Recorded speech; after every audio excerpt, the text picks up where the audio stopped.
एक बार फिर से आप सभी लोगों का चैनल में स्वागत है। आज जो हम टॉपिक डिस्कस करेंगे वो है वैद्युत क्षेत्र रेखाएं। इंग्लिश में इसको इलेक्ट्रिक फील्ड लाइंस कहते हैं। इसको वैद्युत बल रेखाएं भी कहते हैं। तो वैद्युत बल रेखाएं क्यों कहते हैं वो भी जानेंगे। वैद्युत क्षेत्र रेखाएं ये नाम इस्तेमाल करना ज़्यादा उपयुक्त है, तो क्यों ज़्यादा उपयुक्त है इसको भी जानेंगे। लेकिन पहले हम ये जानें कि हम इसको परिभाषित क्यों करते हैं। तो उसको जानने के लिए हम आपको एक उदाहरण देते हैं। जैसे आपका एक मित्र है और वो कहता है कि उसका मकान बहुत सुंदर है, तो उसके मकान को बगैर देखे आपके दिमाग में उसके मकान की एक इमेज, एक चित्र बन जाता है। ठीक इसी तरह से अगर कोई कहे कि यहाँ पर वैद्युत क्षेत्र है, इलेक्ट्रिक फील्ड है, तो उस इलेक्ट्रिक फील्ड का इमेज, उसका चित्र आपके दिमाग में क्या बनना चाहिए, उसी के लिए इलेक्ट्रिक फील्ड लाइंस का कॉन्सेप्ट फैराडे ने दिया था। उन्होंने इसको लाइंस ऑफ फोर्स, बल रेखाएं कहा था। तो उन्होंने बल रेखाएं क्यों कहा था ये डिस्कस करेंगे। तो हम इसकी पहले परिभाषा को जानें, उसके बाद इसके जो प्रमुख गुण हैं उसको समझेंगे। तो पहले परिभाषा क्या है उसको देखते हैं। वैद्युत क्षेत्र रेखाएं, इलेक्ट्रिक फील्ड लाइंस। किसी वैद्युत क्षेत्र में वैद्युत क्षेत्र रेखा वह काल्पनिक वक्र है जिसके किसी बिंदु पर खींची गई स्पर्श रेखा उस बिंदु पर परिणामी वैद्युत क्षेत्र की दिशा को प्रदर्शित करती है, या जिस पर एक स्वतंत्र पृथक्कृत धन परीक्षण आवेश गति करता है। आप केवल इतना भी लिख सकते हैं, किसी वैद्युत क्षेत्र में वैद्युत क्षेत्र रेखा वह काल्पनिक वक्र है जिस पर एक स्वतंत्र पृथक्कृत धन परीक्षण आवेश गति करता है। परिभाषा यह है कि इलेक्ट्रिक फील्ड लाइंस एक तरह से इमेजिनरी कर्व है। किसका कर्व है? जिस पर एक स्वतंत्र यानी फ्री, पृथक्कृत, आइसोलेटेड पॉजिटिव टेस्ट चार्ज गति करता है। तो एक तरह से पॉजिटिव टेस्ट चार्ज के चलने का मार्ग है। जिस मार्ग पर चलता है वही मार्ग, वही रास्ता, वही पथ इलेक्ट्रिक फील्ड लाइंस होता है। जैसे उदाहरण के लिए कि मान लीजिए यहाँ पर इलेक्ट्रिक फील्ड है, वैद्युत क्षेत्र है, और यहाँ पर कोई पॉजिटिव टेस्ट चार्ज Q0 हमने रख दिया, तो इस पॉजिटिव टेस्ट चार्ज पर फोर्स लगेगा इलेक्ट्रिक फील्ड के कारण। तो उस फोर्स के कारण ये गति करेगा, मोशन में आएगा। तो जिस पथ पर चलेगा, मान लीजिए इस तरह से ये चला, तो ये पथ ही इलेक्ट्रिक फील्ड लाइंस कहलाएगा इस इलेक्ट्रिक फील्ड में। अगर मान लीजिए वो इस तरह से इधर गया तो ये भी इलेक्ट्रिक फील्ड लाइंस हुआ। तो इस तरह से किसी इलेक्ट्रिक फील्ड में इलेक्ट्रिक फील्ड लाइंस एक तरह से पॉजिटिव टेस्ट चार्ज के चलने का मार्ग है, रास्ता है। अब यहाँ पर अगर मान लीजिए हमें इलेक्ट्रिक फील्ड की डायरेक्शन निकालनी हो, तो इस पथ पर, यहाँ पर, इस कर्व पर हम एक टेंजेंट ड्रा करेंगे। ये टेंजेंट ड्रा किया इस डायरेक्शन में, तो इस इधर चल रहा है तो इस डायरेक्शन में ड्रा किया, तो ये टेंजेंट की डायरेक्शन इस पॉइंट पर नेट इलेक्ट्रिक फील्ड की डायरेक्शन को बताएगा। तो इस तरह से electric field lines electric field का ग्राफिकल, एक तरह से चित्रात्मक निरूपण है। चित्र उसका एक तरह से बताता कि कैसा होगा। अब इसके जो प्रमुख गुण है उसको देखिए। वैद्युत क्षेत्र रेखाओं के गुण, पहला, ये बिंदु धन आवेश से प्रारंभ होकर त्रिज्यतः बाहर की ओर सभी दिशाओं में अनंत तक जाती हैं। पर ये पहला पॉइंट ये बता रहा है कि अगर कोई पॉजिटिव चार्ज है, यहां पर कोई पॉजिटिव चार्ज है और पॉइंट चार्ज है, तो ये इलेक्ट्रिक फील्ड लाइंस इस पॉजिटिव चार्ज से निकलकर इनफाइनाइट को सभी दिशाओं में जाती हैं। अब कैसे जाती है इसको ये समझ सकते हो आप। ये पॉजिटिव टेस्ट चार्ज का मार्ग है, तो अगर इस पॉजिटिव चार्ज के पास में हमने कोई पॉजिटिव चार्ज रखा Q0, तो ये पॉजिटिव चार्ज इस पॉजिटिव टेस्ट चार्ज पर फोर्स ऑफ रिपल्सन, प्रतिकर्षण बल लगाएगा, जिसकी वजह से ये आगे की तरफ इधर जाएगा। तो इस तरह से इस पथ पर जाएगा तो ये इलेक्ट्रिक फील्ड लाइंस हुई। यहां पर रखेंगे, इस पथ पर जा रहा है तो ये इलेक्ट्रिक फील्ड लाइंस हुई। अब इस पथ पर जा रहा है, इससे दूर जा रहा है। दूर क्यों जा रहा है? क्योंकि उस पर फोर्स ऑफ रिपल्सन, प्रतिकर्षण बल लग रहा है। तो प्रतिकर्षण बल की दिशा में जा रहा है, यानी बल की दिशा में जा रहा है।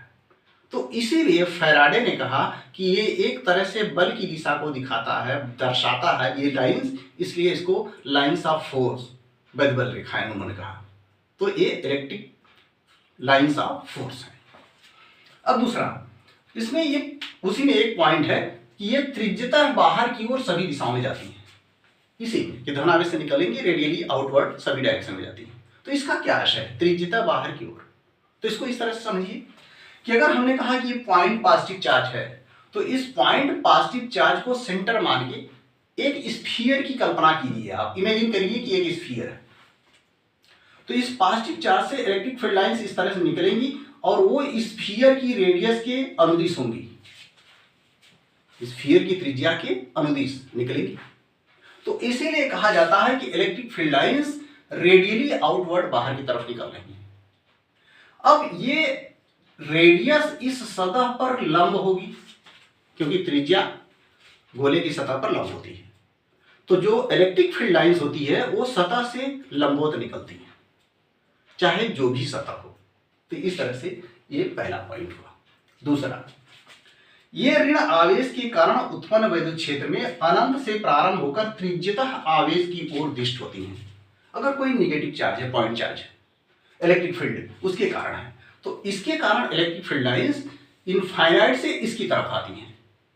कैसे? जैसे यहां पर हमने पॉजिटिव चार्ज रखा, तो ये ऋण आवेश माइनस चार्ज इस पॉजिटिव चार्ज को अपनी ओर आकर्षित करेगा, फोर्स ऑफ अट्रैक्शन लगेगा, तो ये पॉजिटिव टेस्ट चार्ज इसकी तरफ आएगा, तो इसकी तरफ इसका पाथ होगा, तो इलेक्ट्रिक फील्ड लाइंस इसकी तरफ होगी, और वही रेडियली होगा, यानी त्रिज्या के अनुदिश होगा, सतह के लंबवत होगा।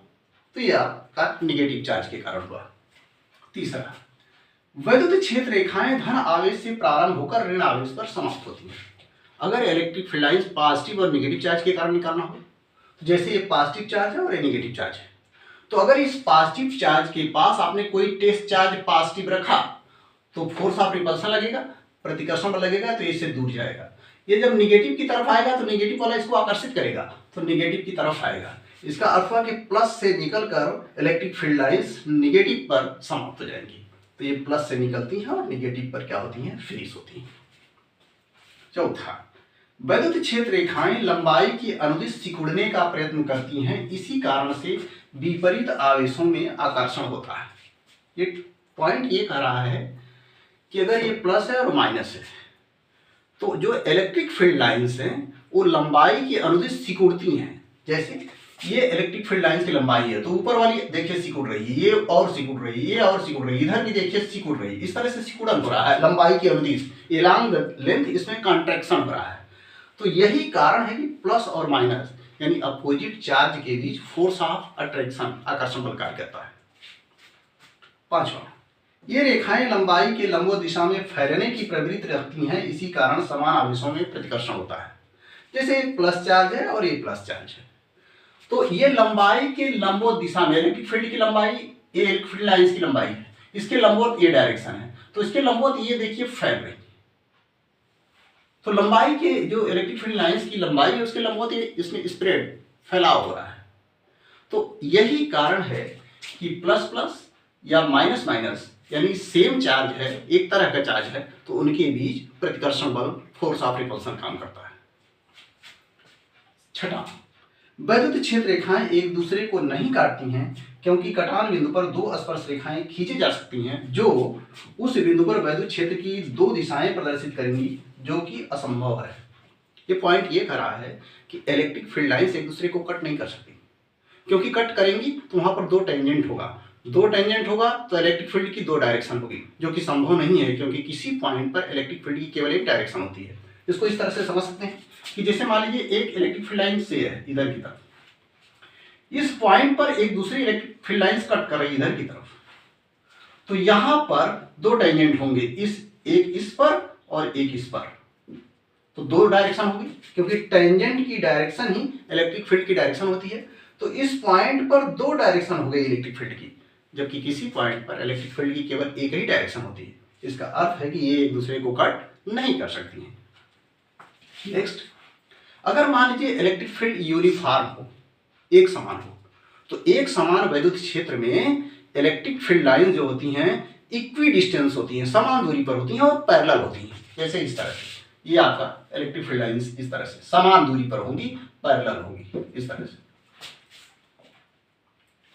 एक और पॉइंट समझ सकते हैं कि अगर मान लीजिए ये पॉजिटिव चार्ज है और ये भी पॉजिटिव चार्ज है, एक ही तरह का चार्ज है, दोनों का मैग्नीट्यूड बराबर है, तो इनके मध्य में, बीच में, ठीक बीच में एक ऐसा पॉइंट होगा जहां से कोई इलेक्ट्रिक फील्ड लाइंस नहीं गुजरेंगी। उस पॉइंट को हम न्यूट्रल पॉइंट कहते हैं, उदासीन बिंदु कहते हैं। जैसे इलेक्ट्रिक फील्ड लाइंस इधर से गुजरेगी, इधर गुजरेगी, इस तरह गुजरेगी, लेकिन इस पॉइंट से नहीं गुजरेगी। तो उस पॉइंट पर इसके कारण इलेक्ट्रिक फील्ड और इसके कारण इलेक्ट्रिक फील्ड दोनों बराबर और विपरीत होंगे, तो वहां पर कोई भी इलेक्ट्रिक फील्ड लाइंस नहीं होगी। लेकिन अगर ये Q1 हो या Q2 हो, दोनों का मैग्नीट्यूड बराबर अलग अलग हो, मान लीजिए ये Q1 है और ये Q2 है, तब ये न्यूट्रल की पोजीशन कहां पर होगी? तो अगर ये न्यूट्रल की पोजीशन इस पहले वाले से R1 पर हो और दूसरे वाले से R2 पर हो, तो आपका ये रिलेशन मिलता है न्यूट्रल पॉइंट के लिए, Q1 बटे R1 का स्क्वायर बराबर Q2 बटे R2 का स्क्वायर। या आप कह सकते हो Q1 बटे Q2 बराबर R1 का स्क्वायर बटे R2 का स्क्वायर। यानी जो उनके चार्ज के मैग्नीट्यूड में रेशियो होगा, अनुपात होगा, वही उनकी डिस्टेंस के वर्ग में अनुपात होगा। अगर Q1 का मान Q2 से अधिक है तो ये R1 का मान R2 से अधिक होगा। तो ये आपका न्यूट्रल पॉइंट का पोजीशन है। कुछ एक्स्ट्रा चीजें, जैसे मान लीजिए ये आपका electric field lines positive charge से ढेर सारी निकल रही है, तो आप किसी भी पॉजिटिव चार्ज हो या निगेटिव चार्ज हो, उससे infinite number of electric lines, field lines आप खींच सकते हैं। जैसे यहाँ पर हम पॉजिटिव चार्ज रखेंगे तो इधर एक लाइंस हो गई। तो इस तरह से ढेर सारी इलेक्ट्रिक फील्ड लाइंस आप खींच सकते हो किसी चार्ज के कारण। लेकिन इलेक्ट्रिक फील्ड लाइंस की संख्या जो है वो महत्वपूर्ण नहीं है। तो क्या महत्वपूर्ण है? महत्वपूर्ण है इलेक्ट्रिक फील्ड लाइंस की डेंसिटी, वैद्युत क्षेत्र रेखाओं का घनत्व। घनत्व से क्या आशय है?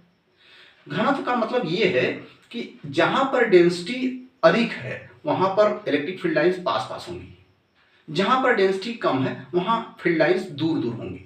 तो जहां पर डेंसिटी अधिक है इसका अर्थ है कि वहां पर इलेक्ट्रिक फील्ड स्ट्रांग है, और जहां पर डेंसिटी कम है यानी रेखाएं दूर दूर हैं वहां पर इलेक्ट्रिक फील्ड वीक है। जैसे यहाँ पर पास में देखिए, ये पास में है इलेक्ट्रिक फील्ड लाइन, तो यहाँ इलेक्ट्रिक फील्ड की लाइंस की डेंसिटी अधिक है, तो यहाँ पर इलेक्ट्रिक फील्ड स्ट्रांग है। यही यहाँ पर देखिए, ये फील्ड लाइंस दूर दूर हैं, तो यहाँ इलेक्ट्रिक फील्ड लाइंस की डेंसिटी कम है। कम है इसका अर्थ है कि यहाँ पर इलेक्ट्रिक फील्ड की इंटेंसिटी वीक होगी इसकी तुलना में। एक अन्य चीज, अगर हम इलेक्ट्रिक फील्ड लाइंस के परपेंडिकुलर कोई सरफेस लें तो वो सरफेस एरिया अगर एक हो, यूनिट सरफेस एरिया हो, एरिया का मान एक हो, तो इस यूनिट एरिया से जितनी इलेक्ट्रिक फील्ड लाइंस पास करती हैं वो लाइंस की संख्या अगर n है तो वहां पर इलेक्ट्रिक फील्ड सीधे सीधे उस n के प्रोपोर्शनल होगा।